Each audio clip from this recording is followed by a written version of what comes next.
ज्यावेळेस आपण महाराष्ट्राला संतांची भूमी म्हणतो त्यावेळेस मग संतांचं कॅरेक्टर बऱ्याच नवीन पिढीच्या मुलांना माहीत नाहीये. त्याच्या वेळेस कोणीतरी दिग्दर्शक निर्माते मराठीमधले ते पण खूपच चांगल्या प्रकारे हे काम करत आहे. चांगलं VFX वापरून, चांगलं प्रोडक्शन वापरून, त्याचबरोबर तगडी स्टारकास्ट वापरून. मग हे काम पण तितकं ग्लोबल का नाही नेतात किंवा मराठी माणसाने का नाही त्याला तितकं प्रोत्साहन द्यावं. जर का मी या चित्रपटात काम करत नसते तरी सुद्धा मी कबीरला या चित्रपटाला घेऊन आले असते. का?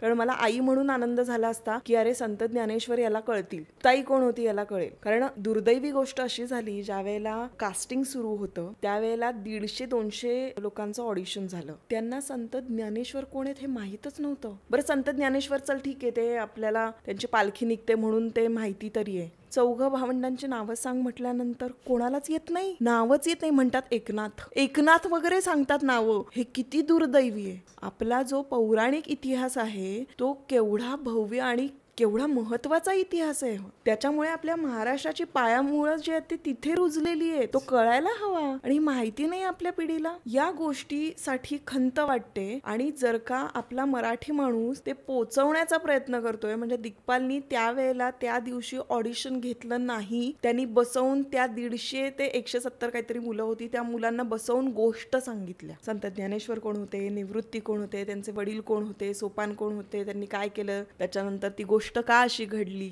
त्यामध्ये काय काय गोष्टी घडल्या, हे सगळं त्यांनी बसून सांगितलं. तो म्हणाला माझं पैसे वाया गेले तरी आजच्या दिवसाचे चालेल, पण मी ह्या मुलांना सांगतो, हे गरजेचं आहे.